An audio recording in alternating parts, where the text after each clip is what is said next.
As you all know, one of my big disappointments lately has been Orange Modworks' discontinuation of the Firestrike kit. I have been waiting for a really good plunger rod assembly on a Firestrike for a really long time. I tried to coerce Xplorer to make one. I've talked to Modworks about it. Finally, they make one, and within a matter of shit ticks, they make the kit and then decide not to make it. The first reason I heard was that this piece right here was too expensive and difficult to make. Yes, it is expensive, and yes, it is difficult to make. This would definitely need mold here, mold here, mold here, mold here. It looks like it would need probably a 4-piece mold, I would say. And you would have to keep all the tolerances correct and everything. That and this material, compared to Delrin plunger tube, is not as slick on the inside. Yes, you got that little tight part, but that doesn't stop my Firestrikes from doing 180, 190 feet per second averages. If you got enough spring force and everything else. The catch on it broke the first time I tried it. The Delrin one that Nerf makes is better, but if you're making a 7, 8, 10 kilogram blaster, it's great, My advice, really, before I heard the next reason they're not doing it, my advice really is this. Hire a technical writer, if you don't do it yourself, and get one of these right here, okay? Let me put this on just for simplicity's sake. I keep mine on. Yeah, there we go. Okay, that is a Firestrike internal right there. That's your plunger rod, that's your barrel, everything. Okay, it's so simple. It's so simple. What do you do in place of that? It's so simple. You do this. You take this out. Boom. Boom. You twist out. The idea here behind this piece is you pull and you twist it like this. See? Okay? Then same thing here. You undo one of these hooks, you give it a little yaw like that, and then you just give it a little twist. There it is. Rip off this tab right here. Take out the AR and the spring are normally in here. I thought I put them back in, but I didn't. But yeah, so basically, when you open this up, you're going to have that in there if it doesn't pop out on you, just like that. And you just go, there you go. Now you just take this piece in here. You take the big peg and you put it right over here. Line up with this peg, okay? And you take your bolt like so, and you put it over these little 2 tabs again. If this breaks, you just crazy glue it or super glue it or whatever you need to do, okay? Boom, there you are. Take this over, you tape this whole hip right here. You do this as so. Voila. There's your whole assembly, right there. You put that in a technical manual. You focus on only the plunger handle, which by the way I chopped mine off on this one.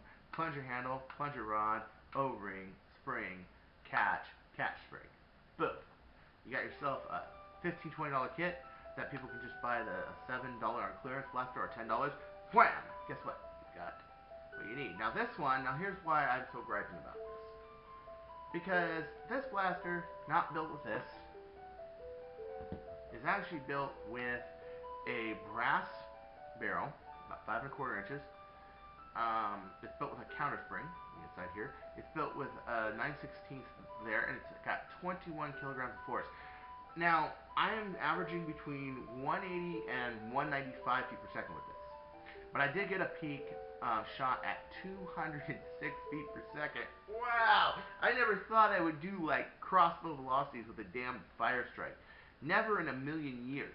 Okay, I knew I would get quick or fast. Ultramatch is not really made to be a fast blaster. It's made to be quick and accurate and reliable. Okay, but this is why this burns me up, because with this plunger rod assembly that they have, a Delrin catch on the inside. Basically, I took that apart. So if a modder really wanted to go beyond taking this apart and just throwing their kit on there, if they were to do it, which would now only be like maybe 3 molded pieces, and that's it. They can go all out like this if they wanted to. Yeah, I worked 2 years on the R-Spec, the Ultramatch, and the Bird of Prey, which is all Ultra Match 1.0, 1.1, 1.2 specification, 1.2 and 2.0 specification. There's also a 2.0A for the Sharpfires, which is basically just rear loaded. And I gotta say, you know, there is an art behind pistols that I think people don't get. People will get like they'll get their pump bows, and they'll get their long shots, and they'll get their really fast blasters, and they will not want to go to the pistol.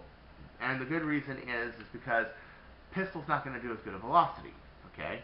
But you get something that matches the velocity, then you got something to back up to. And I think a lot of people are worried that this is going to replace a primary. No, I don't think it will replace it. It's not even the same class of blaster.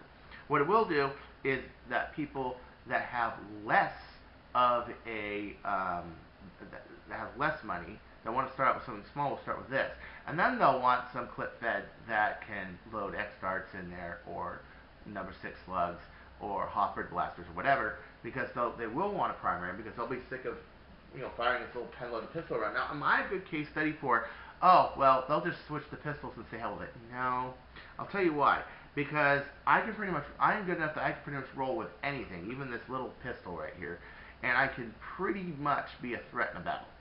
Maybe not win totally, and I do win, but maybe not win totally, as like I do when I have a really good primary that's clip fed. Which, by the way, I got a really good primary that's clip fed that's doing like crossbow velocities upstairs, which I will do a review later. Hang in there, it's coming, okay? But let's put it this way: were you guys trained by Navy SEALs? Were you trained by military forces?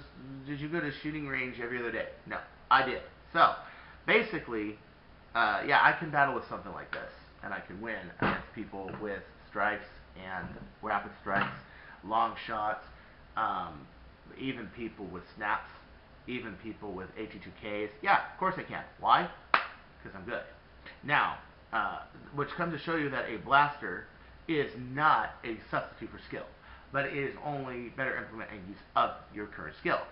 So, I'm saying that a blaster like this is a gateway blaster to a much larger world than the Nick. It is not a threat in the Nick like a lot of people, and I've gotten a lot of animosity over Ultramatch, over the R-Spec Retaliator. Well, the R-Spec Retaliator was hard to believe. Back then, nobody was doing 100 flat with a Retaliator. Now it's an everyday occurrence, but back in 2013, it wasn't. Okay? You know, there isn't a reason, guys. And everyone's been pretty cool to me lately. Everyone's been pretty nice to me lately. Thank you. Okay? But it's not a threat. It's no threat. There's nothing to be ashamed of. There's no anything. Okay? There's no reason to have a conflict of interest of any kind. And if you simply don't like a really fast Firestrike or Starshot or anything, don't buy it. It's fine. If you really think that a blaster like this should stay at 7 or 8K, well, okay, that works for you. Okay, good. Me personally, I want something with a little more guts, like Dirty Harry. So at any rate, this is Chris Cartaya. I want to thank everybody for your support, and I really hope that somebody either makes a kit like this. I know I cut my handles off because I use mine like kind of like an AR-15 handle, little charge handle there, or I hope that Orange Mod Works decides to make this. The next reason they said was space. Let me put it to you this way. This is a really simple piece of injection molding right here. Okay, you've got your plunger tube, and you got that in a mold, and then you got this probably as a separate piece of mold, and you got 2 screws. Then in that very same mold, you would probably have your places for all your catches, and then that's a 2-piece mold. And then when that kicks off, it probably ejects that, throws it in a basket, and there you have it. Because that's injection molding. Okay. After that, you just got your O-rings, your springs. You can have somebody just put the whole thing together, or you can put it in a box, have the consumer put it together. Bam, you're done. Box it, ship it, there you have it. Now, I've seen a big order from Orange Mod Works where it would take up the whole wall. That was the Longshot Immortal kit. It took the whole wall, and there were several thousand of these little boxes. But we're not talking that entire warehouse, guys. Space is space, but we're not talking that much, really. So, I don't know what the real problem is with the Firestrike. I don't know if it's politically motivated. I don't know if it's conflict of interest motivated. I don't know. But all I know is it really saddens me that I've been hoping for this kit for a long time, and at least I got my hands on one of them.